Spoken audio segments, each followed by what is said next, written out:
오늘 저는 시편 23편 4절에서부터 6절까지의 말씀을 근거로 주께서 나와 함께 하심이라, 이와 같은 제목으로 여러분과 함께 하나님의 은혜의 말씀을 나누기 원합니다. 우리가 인생을 살면서 늘 평탄하고 또 넓고 안전한 길을 가는 것을 누구나 다 원합니다. 또 그런 길을 가는 것을 복이라고 생각할 때가 참 많이 있지요. 그러나 우리가 원하는 길, 내가 원하는 그러한 목적지만 달려가는 인생이 아니라 때때로 내가 원치 않는 문제도 만나고 내가 준비하지 않았던 일들도 경험하며 상상하지 않았던 일들도 때로는 직면할 때가 너무나 많이 있습니다. 그럴 때마다 우리는 낙심하고 절망할 때가 많이 있죠. 오늘 시편 기자도 내가 사망의 음침한 골짜기를 다닙니다 라고 그렇게 이야기하는 것처럼 사망의 음침한 골짜기가 오늘 저와 여러분에게 다가올 때가 많이 있습니다. 경제의 사망의 음침한 골짜기가 우리를 따라와서 옴짝달싹 못하게 해서 정말 어려움을 경험할 때가 너무나 많습니다. 또는 건강의 사망의 음침한 골짜기가 우리를 다가옵니다. 그래서 걷지도 또는 뛰지도 못하고 또 몸이 피곤하고 괴로우니 여러 가지 낙심과 낭망이 우리 가운데 교차할 때가 많이 있습니다. 또 관계를 통한 사망의 음침한 골짜기가 우리를 어거치고 때로는 우리를 휩싸일 때가 있습니다. 모든 것이 다 평안하고 안전할 것 같은데 그러나 관계가 다 틀어지고 깨어져서 가정이 어려움을 겪고 자녀와 또 부모의 관계가 깨어지고 남편과 아내의 관계가 깨어지고 이웃과 이웃의 관계가 깨어지고 나라와 나라의 관계가 깨어지고 그런 어려운 음침한 골짜기를 만날 때가 많이 있습니다. 또 우리가 생각하지 못하는 그러한 사망의 음침한 골짜기가 점점 우리를 도사할 때가 많이 있습니다. 그럴 때 우리는 낙심하고 좌절하고 낙마할 때가 많이 있습니다. 그러니 이러한 사망의 음침한 골짜기를 어떻게 우리가 나가야 되겠습니까? 깜깜한 음침한 골짜기를 지날 때 우리는 어떤 경우에든지 좌절하고 낙마하지 말아야 됩니다. 첫째로 우리가 생각할 것은 우리는 사망의 음침한 골짜기를 지날 때가 많이 있다는 거예요. 다윗은 이렇게 고백합니다. 내가 사망의 음침한 골짜기를 다닐지라도 해를 두려워하지 않을 것은 주께서 나와 함께 하심이라 그랬습니다. 여러분, 중동 지역에는 풀이 많이 나지 아니하기 때문에 목자가 양들을 데리고서 푸른 초장을 찾아서 산길을 떠납니다. 우리나라나 미국은 집 앞이 초장이죠. 그렇잖아요. 캐나다에서도 그렇지만 집 앞이 얼마나 잔디밭 잘 깔아놨습니다. 제가 살았던 캐나다의 동네에 그 코너집이 하나 있는데 그 할아버지 집은 얼마나 잔디를 깔아놨는지 진짜 이렇게 보면은 양탄자를 깔아놓은 것 같아요. 양탄자. 민들레가 하나도 피지 않고 낙엽이 하나도 떨어지잖아요. 그만큼 아주 잘 관리를 해요. 그래서 그 할아버지는 늘 아침마다 그 잔디밭 관리하는 게 늘 일이에요. 그래서 그냥 저 돈 받고 일을 할 정도로 저렇게 잔디밭을 열심히 하구나. 양탄자처럼 쫙 관리합니다. 그런데 팔레스타인은 그렇지 않습니다. 나가면은 다 그냥 황량합니다. 그러니 초목이 무성한 곳을 찾기가 매우 어렵습니다. 그런데 팔레스타인 지역에서 양을 칠 때는 양을 데리고서 나가면은 하루 정도 갔다 오는 게 아니에요. 보통 짧으면 한 4, 5일, 일주일 정도 걸리고 길면 3개월, 4개월 정도 걸립니다. 그러니 목동이 양을 데리고 나가면은 한두 시간 나갔다 들어오는 게 아니라 한 번 나가면 3, 4일은 기본이요. 한 달, 두 달, 심지어 석 달까지 그러면서 양떼를 이끌고서 푸른 초장을 데리고 가려고 해서 산도 넘고 물도 건너고 골짜기를 지나서 갈 때가 많이 있다는 것입니다.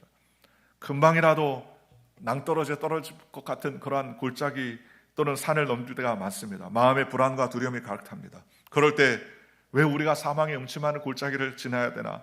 왜 우리는 이런 고난을 만나야 되나? 낙담할 때가 많이 있습니다. 그런데 그럴 때마다 우리 기억각선 사망의 음침한 골짜기를 지날 때 그 음침한 골짜기가 우리를 좌절하고 낙마하게 한 것이 아니라 우리를 더 새롭게 하고 더 강하게 한다는 사실을 기억하는 저와 여러분들 되시기를 주님의 이름으로 축원합니다. 이스라엘에서는 양을 키울 때 염소를 함께 키우는 경우가 많다는 겁니다. 양은 배부르고 안전하니까 늘 눕기를 좋아한답니다.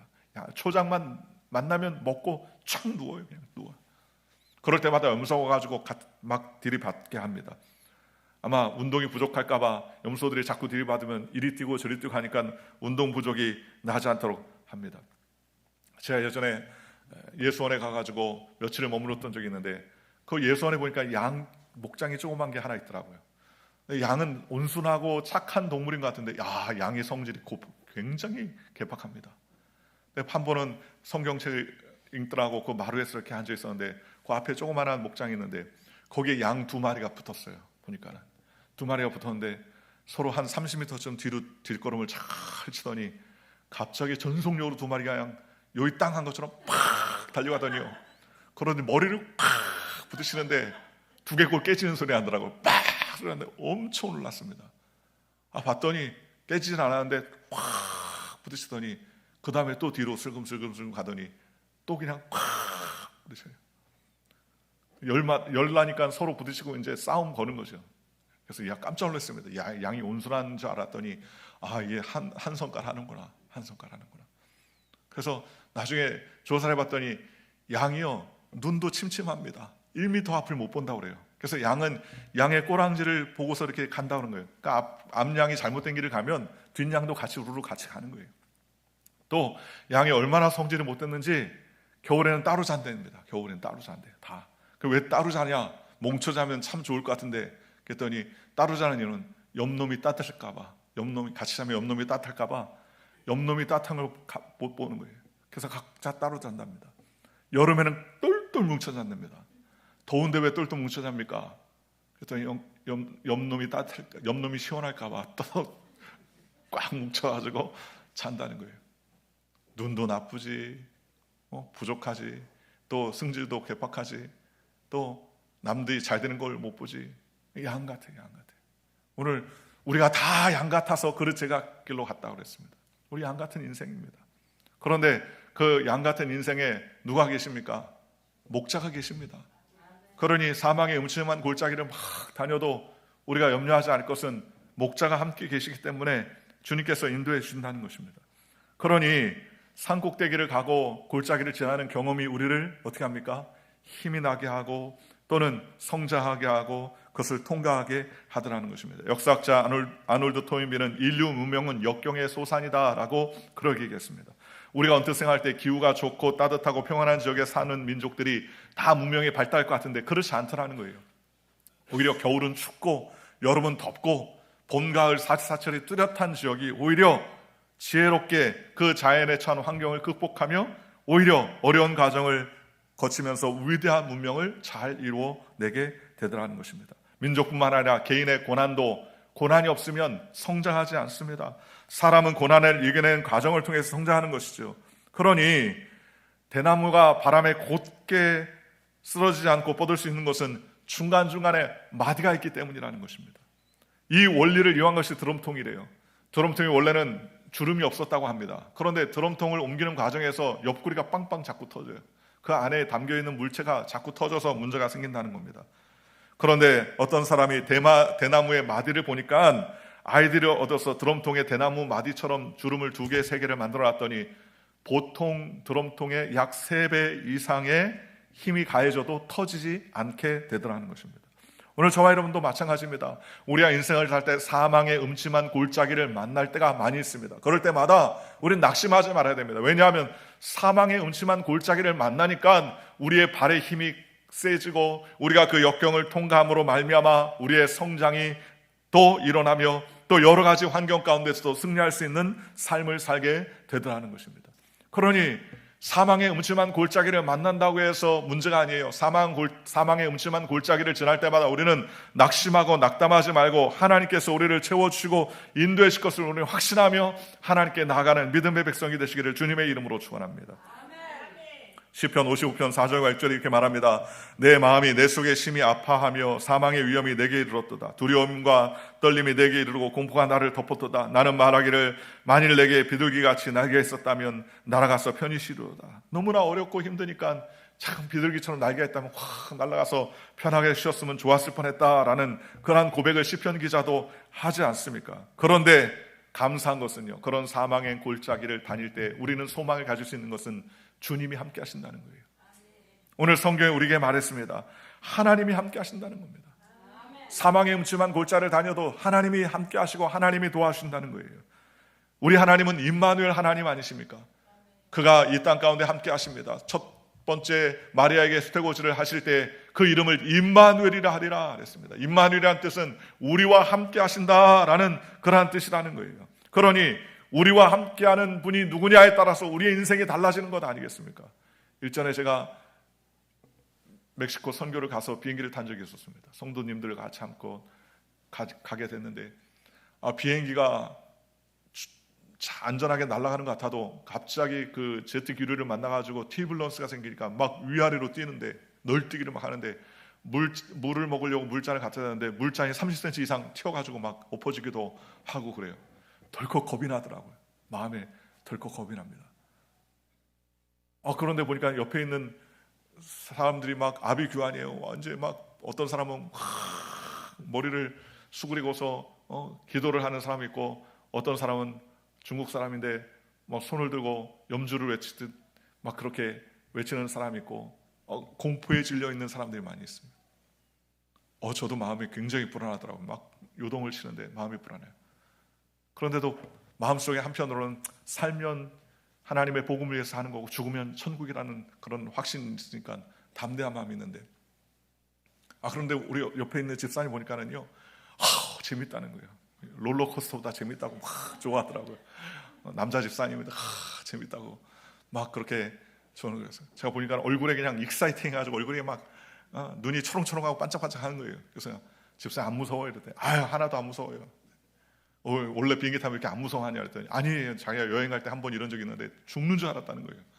그런데 지금은 왜 그러냐 그랬더니 지금 우리 선교 가잖아요. 목사님 선교 가잖아요. 선교 가는데 지금 선교 도착도 안 했는데 설마 이 비행기가 떨어지겠습니까? 그리고 또 저만 가는 것도 아니고 목사님 함께 하는데 뭐 걱정입니까? 뭐 하나님이 비행기를 떨어뜨리면 하나님도 손해시고 우리도 손해고 다 손해인데 설마 이 비행기가 떨어지겠습니까? 그러니 얼마나 재밌는지 몰라요. 하하호 그러면서 재밌어 하더라고요. 왜요? 안전하다고 느끼는 거예요. 설마 하나님이 우리 지금 놀러 가는 것도 아니고 선교 가는데 설마 이 비행기가 떨어지랴? 그것도 목사님이 하시는데 목사님이 하나님 지켜주실 텐데 같이 덤으로 같이 붙어가는 인생인데 하나님께서 붙여주신다. 그런 담대한 마음이 있는 겁니다. 오늘 저와 여러분이 사망의 음침한 골짜기를 통과할 때에 나는 버림받았다, 나는 불행하다, 나는 남에게 인정받지 못한다, 자포자기하고 낙심하고 좌절하고 낙말 그런 경우가 많이 있습니다. 육신의 질병의 사망의 고통에 관계의 고통에 여러 가지 어려움의 물질의 고통에 빠질 때가 많이 있습니다. 그럴 때 우리는 나 혼자 가는 것이 아닙니다. 누가 함께 하십니다. 하나님이 함께 하신다는 거예요. 하나님이 우리를 지켜주신다는 거예요. 하나님이 붙잡아 주신다는 거예요. 그러므로 우리는 날마다 주님께서 붙잡아 주실 것을 믿고 나아가는 저와 여러분들 되시기를 주님의 이름으로 축원합니다. 어떤 연구하는 분이 얼음물에다가 발을 담그는 실험을 하는데 얼마나 참는지 한번 연구를 해봤답니다. 그런데 큰 강당에 혼자 사람을 들어오게 하고 그 얼음물에 발을 담기게 했어요. 그러자 보니까는 얼마 못 버티는데 그 다음번에는 그 사람하고 잘 아는 친한 친구를 같이 들어와서 같이 얼음물에 발을 담그게 했다는 겁니다. 그랬더니 꽤 오랫동안 하는데 약 2배 이상의 시간을 버티라는 거예요. 그때 깨달을 때 혼자 차가운 물을 발 담그는 것도 혼자 하면 힘들지만 둘이 하면 그 시간의 배 이상의 효과를 지닐 수가 있겠구나라고 생각하게 되더라는 것입니다. 그래서 보니까는 영국 사람들 방송에서 한 번은 그런 적이 있어요. 제일 먼 거리를 가는데 어떻게 해야 빨리 갈 수 있냐라고 그렇게 질문했답니다. 그랬더니 패널들이 자동차를 타고 가야 된다, 기차를 타고 가야 된다, 아니다 비행기를 타고 가야 된다. 그래서 서로 막 이구동성으로 얘기했는데 한 분이 그렇게 얘기하더라는 거예요. 아니다, 사랑하는 사람과 함께 하면 아무리 길어도 제일 가까웠다. 그렇게 얘기하더라는 거예요. 맞지요?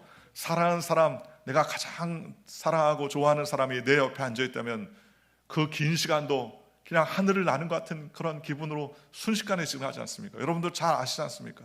어떤 신부님이 버스 맨 뒷자리에 탔는데 옆에는 아리따운 여성이 앉아있고 옆에는 아주 그냥 못생기고 추한 분이 앉아있는데 운전을 하는데 운전수가 확 우회전하는데 몸이 싹 쏠리는 거예요. 그랬더니 이 신부님이 주여 시험에 들지 말게 하옵소서 그러더라고요.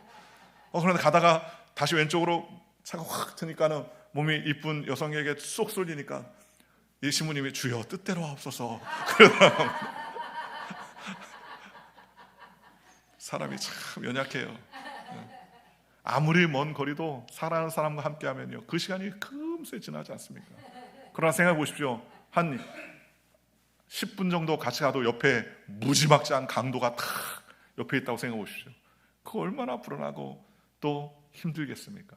그런데 사망의 음침한 골짜기를 지날 때에 누가 함께 하시느냐? 강도와 도둑이 함께 하는 게 아니라 주께서 함께 하신다는 거예요. 주님이 임마누엘 하나님이 되어주셔서 우리와 함께 하신다고 성경은 말씀해 주셨습니다. 그러니 얼마나 감사합니까? 우리는 날마다 주님께서 지켜주고 보호해 준다는 것을 우리는 확실하게 믿고 의지할 수가 있게 되더라는 것입니다. 그러니 하나님은 우리에게 임마누엘 하나님이라는 거예요. 예수님은 요한복음 14장 1절에 너희는 마음에 근심하지 말라 하나님을 믿으니 또 나를 믿으라 그렇게 말했어요. 여러분, 누가 나를 믿으라 라고 이야기할 수 있습니까? 그런데 하나님은, 예수님은 우리에게 말했어요. 나를 믿으라 라고 말했습니다. 내가 너와 함께 하겠다라고 그렇게 말씀해 주셨다는 겁니다. 또 주님께서 우리에게 명령하시기를 근심하지 말라, 염려하지 말라, 걱정하지 말라. 베드로전서 5장 7절에 성경 말씀하시기를 너의 염려를 다 주께 맡기라 그가 너를 돌봐주시리로다 라고 말했습니다. 빌립보서 4장 중에 말하기를 모든 염려와 근심을 주께 맡기라는 거예요. 오직 기도와 간구로 너희 구할 것을 감사함으로 하나님께 아뢰라는 거예요. 그러면 하나님께서 책임져 주신다는 거예요. 그러니 오늘 저와 여러분이 이 땅 가운데 어떤 사망의 음침한 골짜기를 다녀도 우리는 놀라지 않을 것은 하나님이 나와 함께 하시는 거예요. 하나님이 나를 지켜주신다는 거예요. 그러니 얼마나 담대하고 소망 가운데 살아갈 수 있겠습니까? 주님께서 우리를 지켜주시고 보호해 주신다고 성경은 말씀해 주셨습니다. 그러니 우리는 이 땅 가운데 살 때 낭만과 낙심하지 말고 주님만을 바라보는 믿음의 백성이 되시기를 주님의 이름으로 축원합니다. 사망의 음침한 골짜기를 지날 때에 주님께서 나를 붙잡아 주신다. 주의 지팡이와 막대기가 나를 안위하여 주신다 그랬습니다. 여러분, 성경에 보면은 주의 지팡이와 막대기가 나를 안위하신다. 주의 지팡이와 막대기가 뭡니까? 그건 하나님의 보호하심을 말씀하는 거예요.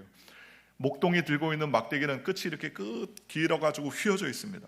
여러분들 양을 데리고서 주님이 이렇게 가는 그림을 보면 주님께서 갖고 있는 지팡이가 끝이 이렇게 긴데 길쭉하기만 한 게 아니라 끝이 이렇게 구부러져 있어요. 왜 그렇게 구부러졌느냐? 목동이 양을 치러 가다가 양이 낭떠러지에서 위험하고 떨어질 것 같으면요, 그 구부러진 지팡이로 목을 탁 감쌉니다. 그리고 쭉 당깁니다. 그러면 목이 이렇게 끌려 올라가는 거예요. 당기시는 거예요. 또 문제가 생겨서 다른 곳으로 가면 그 지팡이로 목을 탁 감싸서 당기면은 그 위험에서부터 건져 주시는 겁니다. 바른 길로 인도해 주시는 거예요. 시편 119편 105절에 주의 말씀은 내 발의 등이요 내 길의 빛이니이다 라고 성경은 말씀하셨습니다. 주의 막대기로 우리를 지켜주셔서 맹수들이 올 때에 우리를 붙잡아 주시고 어려움 가운데서 피할 수 있도록 하나님께서 은혜를 베풀어 주신다는 것입니다. 그러니 얼마나 감사합니까? 우리는 주님 안에서 소망과 은혜 가운데 하나님 영광 돌리며 믿음으로 나아가는 하나님의 백성이 되어야 될 줄로 믿습니다. 그러기 위해서는요, 우리의 마음속에 확신을 가져야 돼요. 주님은 임마누엘 하나님이시다.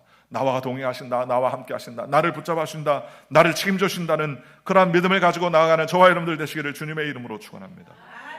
두 번째로 오늘 5절에 보니까 주께서 내 원수의 목전에서 내게 상을 차려주시고 기름을 내 머리에 부으셨으니 내 잔이 넘친다 그랬습니다. 오늘 우리 주님은 우리에게 상을 베풀어 주시는 분이라고 성경은 우리에게 말씀해 주셨습니다. 그리고 우리에게 기름을 부어주시는데 얼마나 부어주시느냐? 기름이 철철철철 넘칠 정도로 우리에게 하나님께서 부어주시는 분이라고 성경은 말씀해 주셨습니다. 여러분, 원수를 만나면 얼마나 수치스럽고 어려울 때가 많습니까? 압제당하는 그러한 삶을 살면 얼마나 피곤하겠습니까? 그런데 그런 원수들의 목전에서 주님께서 우리에게 진수성찬을 차려주시고 우리에게 기름을 부어준다고 성경은 우리에게 말씀해 주셨습니다. 그러니 하나님께서 복주신다는 거예요. 책임져 주신다는 거예요. 주님께서 은혜를 베풀어 주신다는 거예요. 그러니 우리는 날마다 낙심하고 낙담하지 말고 하나님께 모든 것을 맡기며 주님께 영광 돌리는 믿음의 백성이 되시기를 주님의 이름으로 축원합니다. 곤란 중에 환난 가운데서 주님은 우리에게 축복의 잔치상을 예비해 주신다는 거예요. 목전에서 상을 차려주신다는 거예요. 여러분, 사람들 중에 마음에 장애가 있는 사람들, 마음이 굽어진 사람들이 있습니다. 남이 잘 되는 것을 보고서 축복하기보다 그것을 별로 좋아하지 않습니다. 헐뜯고 비난하고 욕하고 없는 말 입말 지어내고 얼마나 고통스럽게 하는 사람들이 얼마나 많습니까? 요즘에는 SNS를 통해서 막말을 하는 사람들이 얼마나 많이 있습니까? 남을 파괴시키는 일에 앞장서는 사람들이 얼마나 많이 있습니까? 그런데 그런 영향에 우리가 낙심하고 낙담하지 말아야 돼요. 우리가 주님만 의지하고 주님만 바라보면 주님께서 책임져 주시고 은혜를 베풀어 주는 것입니다. 왜냐하면 하나님은 역전의 하나님이십니다. 우리의 삶을 역전시키는 분이 하나님이에요. 우리의 힘으로는 도저히 살아갈 수 없어도 하나님이 함께 하시면 역전의 삶을 살 수 있도록 붙잡아 주시는 것입니다. 고린도후서 4장 8절과 9절에 우리가 사방으로 우겨쌈을 당하여도 쌓이지 아니하며 답답한 일을 당하여도 낙심하지 아니하며 박해를 받아도 버림받지 아니하며 거꾸로 트림을 당하여도 망하지 않는다고 성경은 말씀해 주셨습니다. 얼마나 감사합니까? 사방에 우겨싸요. 너 죽어라 사방에 우겨싸는데 마음속에 난 우겨쌈을 당하지 않는다. 답답한 일이 다 다가오는데도 우리의 마음속에 답답한 일이 없습니다. 박해를 받아가지고 죽을 것 같은데도 우리의 마음속에 박해를 받아도 버림받지 않고 거꾸로 튀고 엎어치는데도 불구하고 매번마다 망하지 않고 일어설 수 있는 용기와 힘을 누가 주십니까? 그것은 하나님께서 우리에게 은혜를 베풀어 주신다는 것입니다. 그러므로 우리가 주님을 의지하고 믿고 나가면 하나님께서 책임져 주시는 거예요. 신명기 28장 2절과 6절에 이렇게 말합니다. 내가 내 하나님 야훼의 말씀을 청종하면 이 모든 복이 내게 임하여 내게 미치리니 성읍에서도 보호받고 들에서도 보호받을 것이며 내 몸의 자녀와 내 토지의 소산과 내 짐승의 새끼와 소와 양의 새끼가 보호받을 것이며 내 강주리와 떡반죽 그릇이 복을 받을 것이며 내가 들어와도 보호받고 나가도 보호받을 것이니라 라고 말했습니다. 얼마나 큰 축복입니까? 누가 다스리냐가 결정돼요. 제가 멕시코에 갔다가 샌디에고에서 내려와서 비행기를 갈아타는데 샌디에고를 쫙 비행기를 타고 내려오는데요, 참 희한합니다. 딱 경계가 딱 하나, 아무것도 없어요. 딱 경계 이쪽은 황량합니다. 아무것도 없어요. 비행기에서 보니까 이쪽은요 얼마나 푸르고 집들도 멋있고 뭐 수영장 딸린 집들이 얼마나 많으지요. 딱 철조망 하나 차이로 이쪽은 황량하고 아무것도 없는데 이쪽은 너무너무나 잘 돼 있어요. 그래서 왜 저러냐고 그랬더니 우리가 집사님 잘 아는 분이, 목사님 저게 국경입니다. 저기부터 황량한 이쪽은 다 멕시코 땅이고요, 이쪽은 다 미국 땅입니다. 깜짝 놀랐습니다. 멕시코 땅은 황량해서 아무것도 없어요. 초원도 그냥 다 누렇고 다 타 버려서 아무것도 없는데 미국 땅은요 얼마나 야자수가 푸르게 펼쳐있고 나무들이 파릇파릇하고 집들이 다 으리으리하고 멋지게 잘 꾸며있고 도로가 반듯반듯하고 아주 깨끗하게 되어 있는지 깜짝 놀랐습니다. 무슨 차이입니까? 누가 다스리느냐의 차이입니다. 누가 다스리느냐. 오늘 저와 여러분도 마찬가지입니다. 사망의 음침한 골짜기를 다녀도 하나님이 나와 함께 하십니다. 원수의 목전에서 상을 베풀어 주시고 우리의 머리에 기름을 부어 준다고 성경은 말씀해 주셨습니다. 그러니 하나님의 말씀을 청조하고 우리가 주님 뜻대로 나가면 잠깐의 사망의 음침한 골짜기를 당하는 것 같고 어려운 일을 당하는 것 같아도 하나님이 책임져 주신다는 거예요. 하나님이. 그런 믿음으로 나아가는 저와 여러분들 되시기를 주님의 이름으로 축원합니다. 또한 하나님은 우리에게 기름 부어주신다는 것입니다. 옛날 구약시대는 기름 부음 받는 사람이 딱 두 사람입니다. 한 사람은 왕이 될 때 기름 부음 받고, 또 한 사람은요 그건 제사장이 기름 부음 받는 거예요.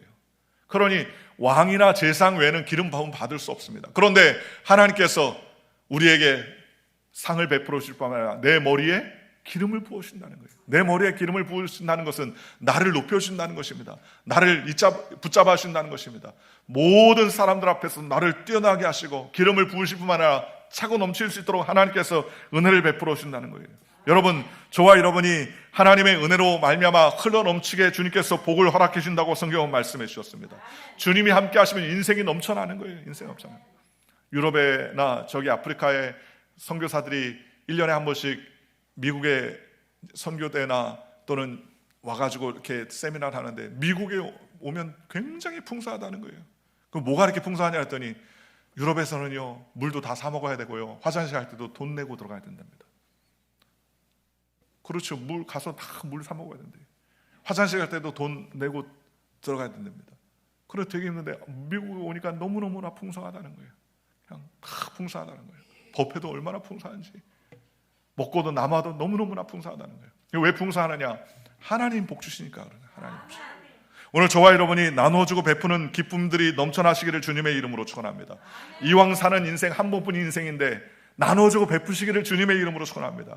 그냥 막 움켜잡아가지고 막 피폐하게 살지 말고 이왕 하나님께서 주시는 것 흔들어 받도록 하여서 복을 안겨주신다 그랬는데 그 복을 안겨주시면서 나눠주고 베푸는 믿음의 인생이 사시기를 주님의 이름으로 축원합니다. 사랑을 베푸시기를 주님의 이름으로 축원합니다. 주님께서 주시는 용서를 베푸시기를 바랍니다. 은혜를 베푸시기를 바랍니다. 은총을 베풀어 주시는 것 저와 여러분 되시기를 주님의 이름으로 축원합니다.